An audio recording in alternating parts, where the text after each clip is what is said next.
गोष्ठी कवि के हमारे यूट्यूब चैनल में आपका हार्दिक स्वागत है। आज हम आपके सामने प्रस्तुत करने जा रहे हैं ग्वालियर मध्य प्रदेश से आदरणीय सुबोध चतुर्वेदी जी को। आज हम आपके सामने जिस विषय पर यहाँ बात कर रहे हैं वह है 14 वर्ष की उम्र में एक लड़की की मनोदशा। प्रेम। 14 वर्ष की उम्र न जाने कितने शब्दों से परिचित कराती है।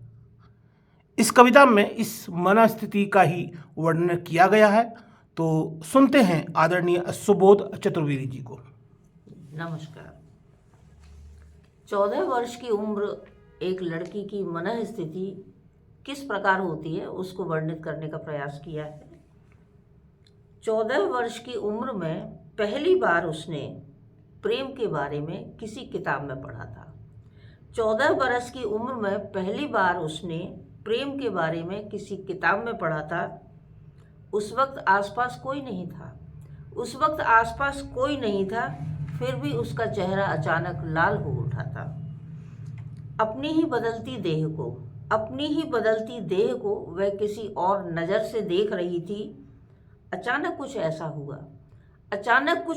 हुआ किन्हीं सराहती नज़रों ने उसके अंतर्मन को छुआ। घबराकर उसने आंखें बंद कर ली। आंख अगर खोलती तो शायद वह मुजरिम कहलाती। उसने ऐसी हिमाकत फिर कभी नहीं की। जिंदगी भर उस प्रेम को तलाशती रही जिसे उसने कभी किताबों में पढ़ा था। साथ लेटी हुई देह के लिए बस वह एक भरा कटोरदान थी जिसके साथ भूख लगने पर कैसा भी सलूक किया जा सकता था। निराश हो उसने बच्चों में तलाशा प्रेम, पर बड़े होते बच्चों के लिए वह ज़रूरत का सामान भरती।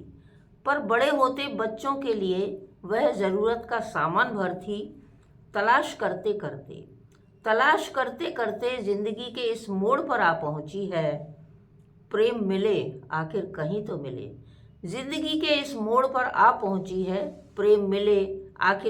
मिले। किताबों के पन्नों में ही सही।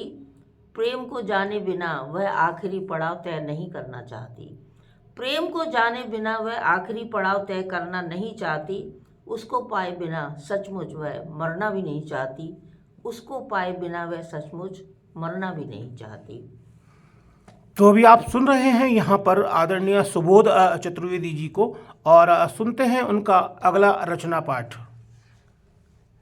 इस रचना में मैंने उन कामकाजी औरतों की स्थिति को वर्णित किया है जो दोहरा दबाव झेलती हैं, घर का भी और बाहर का भी। शीर्षक भी है कामकाजी औरत। प्रेम के अंतरंग क्षणों में भी उसके दिमाग में पक रही होती है दाल। अदृश्य हाथ सुबह के लिए काट रहे होते हैं सब्जी। सुबह की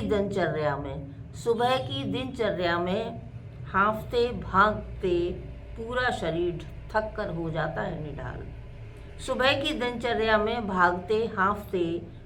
शरीर थक कर जब हो जाता है निढाल, तब भी घर से निकलते वक्त उसके साथ एक सलीका होता है। सही जगह पर लगी होती है बिंदी, ठीक से बंधे होते हैं बाल, और करीने से पहनी होती है उसने साड़ी। सारी भागम भाग के बाद भी बाहर निकलते समय उसके होठों पर चिपकी होती है 2.5 इंची मुस्कान। पता नहीं कहाँ से निकल आते हैं वे दुर्लभ क्षण, कोई नहीं जान पाता कहाँ छिपा है एक थका शरीर और एक बोझिल मन। तो सुनते हैं अगला रचना पाठ।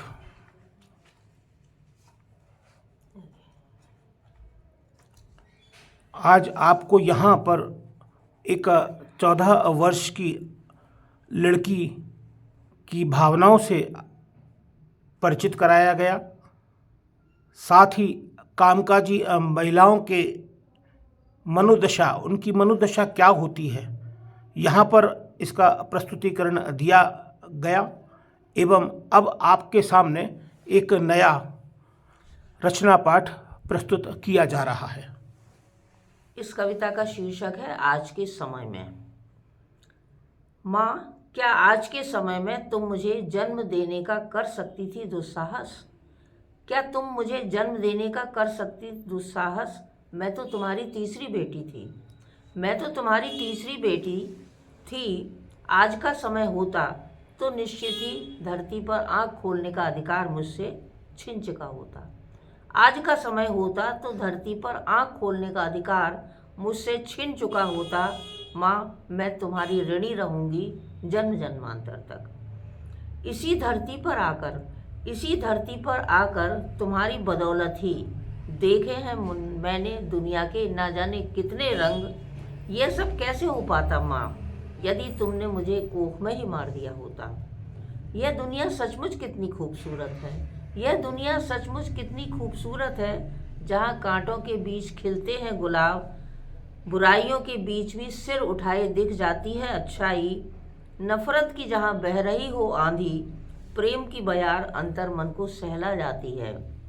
बेटी बनकर ही मैंने जाना है माँ उन तमाम रिश्तों का सुख दुख, जहाँ स्नेहिल रिश्तों की गंध विपदा के पलों में खोई हुई ताकत को वापस दे जाती है।